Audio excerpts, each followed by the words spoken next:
So hi everyone, welcome to my channel. कैसे हैं आप सब? आई होप आप सब बहुत अच्छे होंगे। सो गाइस, आज की वीडियो में हम लोग क्या डिस्कस करने वाले हैं, कन्वर्स ऑफ बीपीटी थ्योरम। इसका बीपीटी थ्योरम किस टाइप से प्रूव करते हैं इसके बारे में हम लोग कल की वीडियो में डिस्कस कर चुके हैं। सो आई होप आपने वो वीडियो देख ली होगी। अगर आपने वो वीडियो नहीं देखी है तो पहले आप उस वीडियो को देख लीजिए, जिससे आपको ये थ्योरम अच्छे से समझ में आएगी। सो देखिए इसकी स्टेटमेंट क्या कहती है कन्वर्स ऑफ बीपीटी थ्योरम की। ये रही स्टेटमेंट, जिसमें क्या कहा है, if a line divide any two side of a triangle in the same ratio then the line is parallel to the third side। अभी क्या कह रहा है, सपोज हमारे पास एक ट्रायंगल यहाँ पे दे रखा है हमें, जिसका नाम क्या है ए बी सी। तो ये हमने लिख दिया ए बी सी। और क्या कहा है इसमें, if a line divide any two side of a triangle in the same ratio, means एक लाइन है हमारे पास यहाँ पे, इसका नाम हम लोग डी ई दे देते हैं। तो ये कह रहा है कि ये लाइन जो है वो इस ट्रायंगल के जो इस साइड को है वो सेम रेशियो में डिवाइड करिए। Means A D upon D B is equal to A E upon E C हमें गिवन है। और हमसे प्रूव करने को क्या कहा है, that the line is parallel to the third side. और हमें ये प्रूव करना है कि ये वाली जो लाइन है डी ई ये पैरेलल है किसके, बी सी के। तो सबसे पहले जो जो गिवन है हम लोग उसको यहाँ पे लिख देंगे।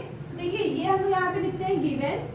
गिवन क्या है हमें, गिवन है हमें ट्रायंगल एबीसी हमें गिवन है, जिसमें क्या कहा है AD upon PD, AD upon DB is equal to AE upon AC. ये हमें दे रखा है। और अगर आपने बीपीटी थ्योरम पढ़ी होगी तो उसका भी आपको स्टेटमेंट पता होगा क्या, कि अगर हमारे पास एक ट्रायंगल गिवन है तो उसमें ये कहता है कि अगर ये लाइन इसके पैरेलल है तो हमें क्या चीज प्रूव करना होगा, AD upon DB is equal to AE upon EC. और इसमें उसका उल्टा दिया है, मीन इसमें रेशियो हमें दे रखा है, हमें प्रूव क्या करना है, डी किसके पैरेलल है, बीसी के। तो यहाँ लिखेंगे हम लोग क्या, टू प्रूव। टू प्रूव में क्या लिखेंगे हम लोग, डी किसके पैरेलल कर देंगे, बीसी के। ये हमें प्रूव करना है। सो इसको करने के लिए देखिए हम लोग क्या क्या स्टेप फॉलो करते हैं। सबसे पहले इसमें हम लोग कंस्ट्रक्शन ड्रॉ करेंगे। क्यों करेंगे, अब इसका आपको लास्ट में मतलब समझ में आएगा। तो सपोज हम लोग यहाँ डी से एक लाइन ड्रॉ कर देते हैं और इसका नाम ले देते हैं एफ। तो यहाँ पे हम लोग कंस्ट्रक्शन लिखेंगे और क्या लिखेंगे, construction D produce to F and join D F. जब हमने यहाँ पे इसको डी एफ को ज्वाइन कर दिया तो अब देखिए यहाँ पे हम लोग क्या करेंगे, बीपीटी थ्योरम लगाएंगे। किस केस में, AD upon BD is equal to A F upon F C. देखिए प्रूव करते हैं। तो सबसे पहले हम लोग क्या करेंगे, यहाँ पे हम लोग कंट्राडिक्शन मान के इसको प्रूव करेंगे। तो क्या करेंगे, सबसे पहले हम लोग ये सपोज करेंगे कि डी जो है वो बीसी के पैरेलल नहीं है। मींस जो हमको प्रूव करना है, स्टार्टिंग हम लोग ये करेंगे कि हम लोग इसको मान लेंगे कि ये इसके इक्वल नहीं है। मींस एज्यूमिंग दैट, क्या एज्यूम कर रहे हैं हम लोग कि डी जो है वो पैरेलल नहीं है किसके, बीसी के। और लास्ट में हम लोग कॉन्ट्रडिक्शन करके ये दिखा देंगे कि ये इसके पैरेलल है। तो D does not parallel to BC, ये डज नॉट पैरेलल की साइन होती है। तो ये D does not parallel to BC.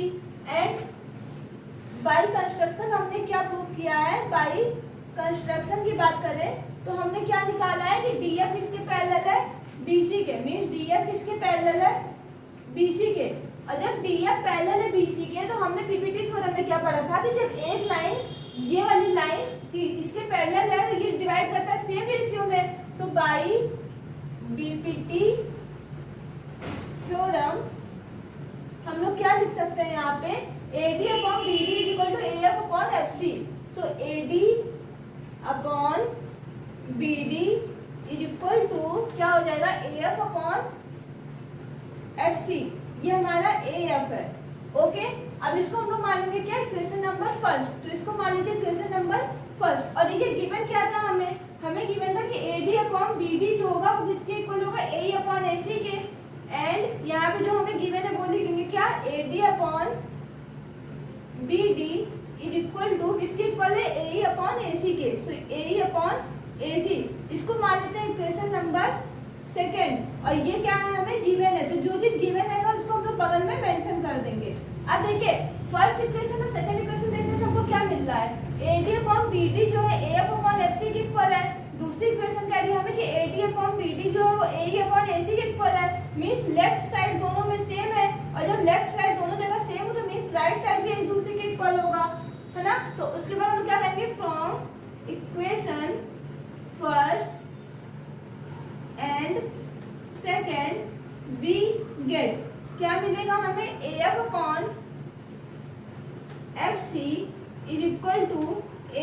Upon E C. I hope आपको यहाँ तक की बात समझ में आई होगी। हम ये क्या कर रहा है, A F upon F C means A F upon F C किसके इक्वल है, ए अपॉन ई सी के। तो अब हम लोग इसमें क्या करेंगे, अपने साइड से देखिए इसको प्रूव करने के लिए हम लोग को क्या करना पड़ेगा। सबसे पहले इसमें हम लोग दोनों साइड 1 ऐड कर देंगे अपने साइड से। क्यों करेंगे, अब इसका आपको लास्ट में मतलब समझ में आएगा। सो एडिंग, इसको मान लेते हैं question number 3। So adding 1 on both side, adding 1 on both side in equation number 3। तो क्या मिलेगा हमें, देखिए A F upon F C plus 1 is equal to A upon E C plus 1। अब देखिए दोनों का हम लोग एलसीएम लेंगे। तो यहाँ पर कुछ नहीं है तो इसके नीचे हम लोग क्या मानते हैं 1, यहाँ पर कुछ नहीं है तो नीचे क्या मानेंगे 1। तो यहाँ से हम लोग क्या लिख सकते हैं, एफ सी और 1 का जो एलसीएम आएगा वो क्या बनेगा, एफ सी। तो यहाँ हो जाएगा ए एफ और यहाँ पे 1 एफ सी, तो यहाँ पे भी इसको से मल्टीप्लाई करेंगे क्या मिल जाएगा हमें, F C is equal to E C और 1 का एलसीएम क्या होता है, ई सी। तो यहाँ पे लिखेंगे ई सी, यहाँ लिखेंगे ए प्लस ई सी। ओके, अब यहाँ तक अगर आप नोट कर लीजिए तो उसके बाद मैं यहाँ से आपको करके समझाती हूँ। तो एक बार आप इसका स्क्रीनशॉट ले लीजिए।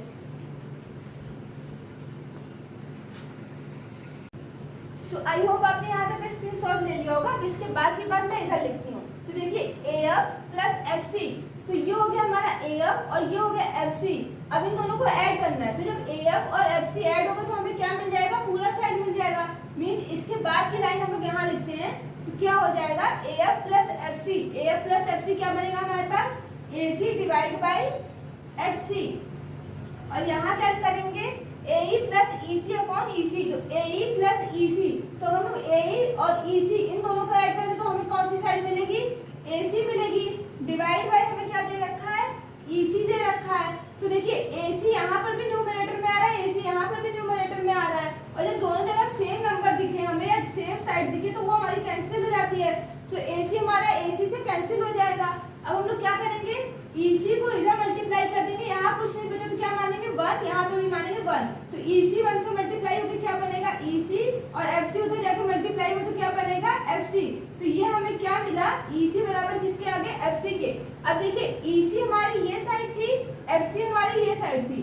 तो ये साइड तो छोटी है, ये साइड बड़ी है, और ये हमसे कह रहा है कि ये दोनों इक्वल है। तो क्या ये पॉसिबल है कि इतनी बड़ी साइड जो है वो इतने बड़े साइड के इक्वल हो, नहीं पॉसिबल है। तो means E C upon is equal to F C जो है ये हमें यहाँ पे कॉन्ट्राडिक्शन दिख रहा है। तो यहाँ पे हम लोग क्या करेंगे, ये तब पॉसिबल है जब ई और एफ जो है हमारे सेम पॉइंट पे हो। मीन्स जिस पॉइंट पे ई है उसी पॉइंट पे अगर एफ भी आ जाए तब ये हमारा एक दूसरे के इक्वल होगा।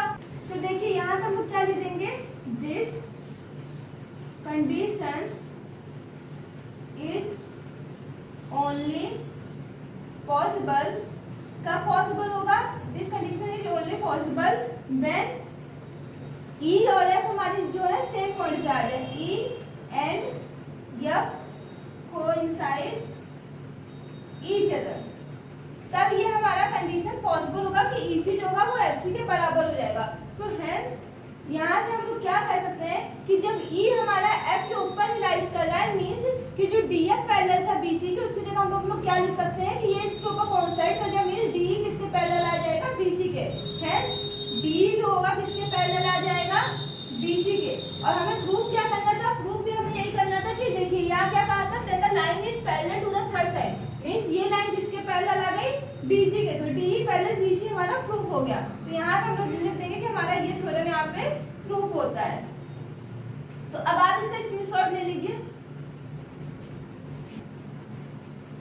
सो आई होप आपने इसका स्क्रीनशॉट ले लिया होगा। तो हमारी ये थ्योरम यहाँ पे कंप्लीट होती है। आई होप आपको ये थ्योरम अच्छे से समझ में आ गई होगी। तो आज की क्लास आपको कैसे लगी इसको कमेंट करके जरूर बताइएगा। अगर क्लास पसंद आई हो तो इसको लाइक करिएगा, सब्सक्राइब करिएगा और अपने दोस्तों के साथ शेयर करिएगा। सो फिर मिलते हैं नेक्स्ट लेक्चर में न्यू टॉपिक के साथ। तब तक के लिए bye bye, thank you, take care.